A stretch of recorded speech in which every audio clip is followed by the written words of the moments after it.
Hey everybody, Johnny here doing a quick live voiceover of our recent before and after project that we just picked up over here in Martins Ferry, Ohio. And as you can see from this initial walkthrough, we had a ton of work in front of us. And not just mechanical repair, not just renovations, but just look at how much personal property was left behind in this home. Now we picked this property up for about $40,000 in late summer of 2023, and this project started with just a logistic order of how we're going to get through all of this personal property, and not just small stuff. You can see there was mattresses left behind and bedroom sets and just a ton of things that we had to go through as we make our way into the basement. We had other small issues that we had to work around, such as water intrusion that we had to figure out. But I mean, the first thing we had to do was just get a inventory of everything that was left behind, anything that we can reuse, recycle, that we can salvage, and things that we're going to dispose of. And that's exactly where we started. As you can see, Beth and Addie here being instrumental in this project. Could not have done this without them, helping to dispose of some stuff here in the kitchen. We decided that we were going to work from the top down, starting from the bedrooms and the second floor, getting rid of all the small items, and then making a plan for the larger items. As you see here, one of the dumpsters that are going to the dump, and we had several different loads. This was a massive project. Here you can see some of the stuff that we thought we can repurpose and salvage, and Beth again in doing some of the deep cleaning. I could not have done this project without her. I can't overstate that. Here, it was one of the first projects that we had to tackle, and the guys from Diamond One Construction, top-notch crew, coming out to help with this back porch and this roof. The original structure had some issues with the posts that were rotted through and that were not supporting the weight, so we had to put in some new decking, some new sill plates, some new posts, some new beams, everything. And you're seeing a look at some of the finishing touches here. And now you can actually park back here. Tremendous job by Diamond One Construction. I highly recommend them for any of your construction needs. As we make our way upstairs, you can see some of the progress. We got all the large items out, even ripped up all the original carpeting in the bedrooms, all the original flooring. And now it's time to tackle our second big project in this home. And this turned into be more of an endeavor than we had originally thought. Unfortunately, the plumbing in this home was completely cut out, and we thought we could get lucky because it was only cut out in sections that were visible in the basement, and all the other spots where it used to attach into, as you can see there, going to the second floor, all those spots were still inside the wall. So we thought, okay, let's just run new plumbing line into the house, or into the property, and just reconnect them into their original spots. And that's exactly what we did. So you can see here some new PEX line being ran in the basement, connecting into the hot water tank and everywhere it's supposed to go. And then this happens.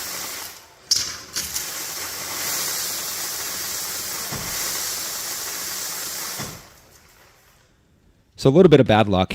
Once we put the water lines under pressure, we had several leaks, not just that one, but you can see here testing the hot water line now. The hot water was now leaking through the wall that contained all the wiring and the thermostat going upstairs. So that's never a good combination. So there was really only one solution. We had to take down the wall in the dining room, trace the plumbing lines all the way upstairs, disconnect everything that we just did in the basement, and just get to work. We had to find out where these leaks were coming from. We really had no alternative.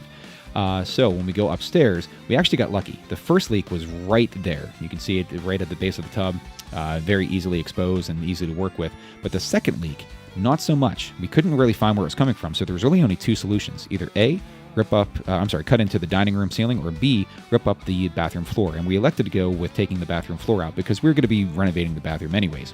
So if we could work from above and find this leak, that would be great.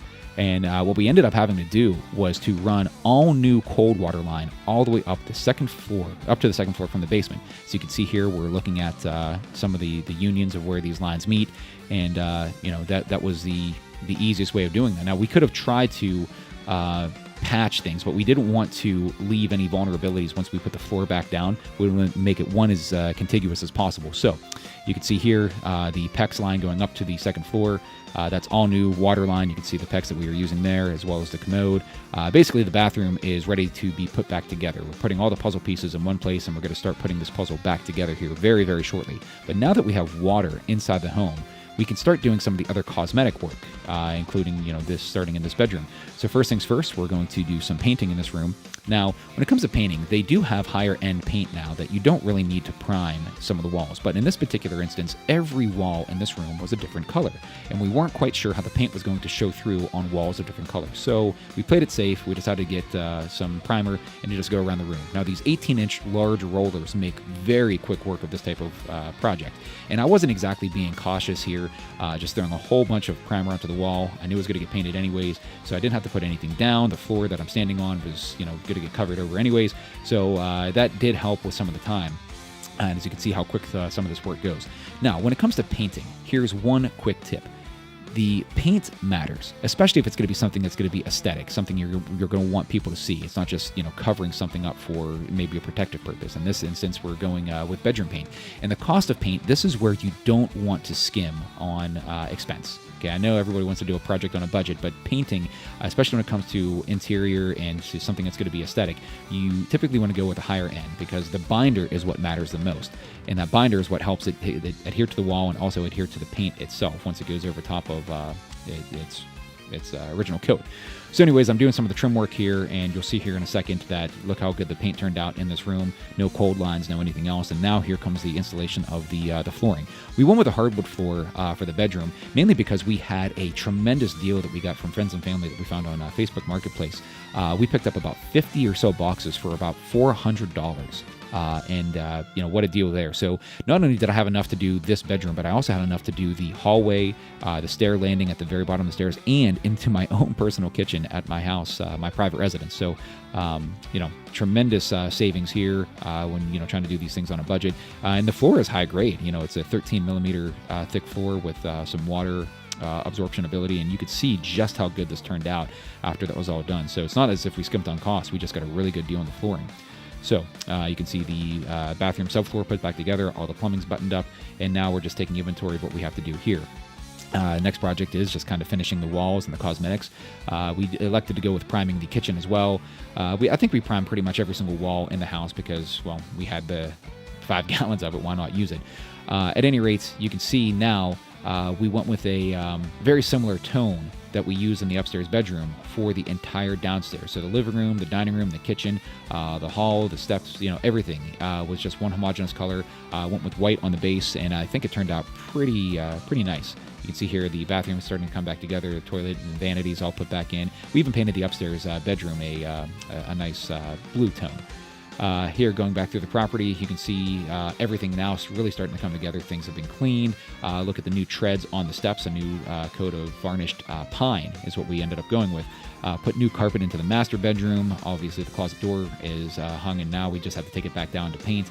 And things are really starting to come together nicely. And as we get a quick final view of the project, going through this one last time with the GoPro, this is everything after it's been cleaned out. All the light fixtures have been cleaned. All the blinds have been hung.